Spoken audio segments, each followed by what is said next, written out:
Now, Ford has just launched a new version of its Fiesta small car in Europe. We'll be getting it in Australia early next year, but instead of the full Fiesta range, we'll just be getting this, which is the hottest one. It's the ST. This time around, it's got a 3-cylinder engine, but it's got a turbo as well, so it puts out 147 kilowatts. It'll do 0 to 100 in 6.5 seconds.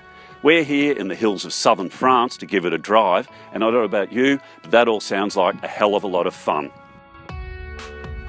So we'll be getting the top-of-the-line Fiesta, and while that might not be to the taste of the normal budget-conscious small car buyer, hot hatch buffs are going to love the idea. How much is it going to cost? Well, Ford Australia hasn't worked that one out yet, but given it'll go head-to-head with the new Polo GTI, they'll want to undercut VW's Pocket Rocket, so the smart money is on about 29 grand for the ST.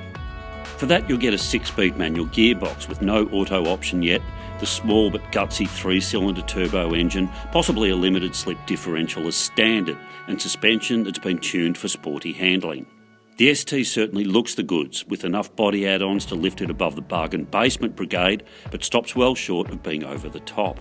17 and 18-inch wheels are available. There's a possibility the sportier Recaro seats will be standard, and of course there's the latest in connectivity via the big infotainment screen on the centre console.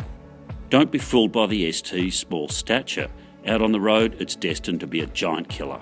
The 3-cylinder donk is almost ludicrously fast, either revving out beyond 6,000 RPM through the gears or pulling from lower down in higher gears and making the most of its surprising torque output. There's a launch control function that helps it do 0 to 100 in 6.5 seconds, and believe it or not, this tiddler tops out at 232 kilometres per hour.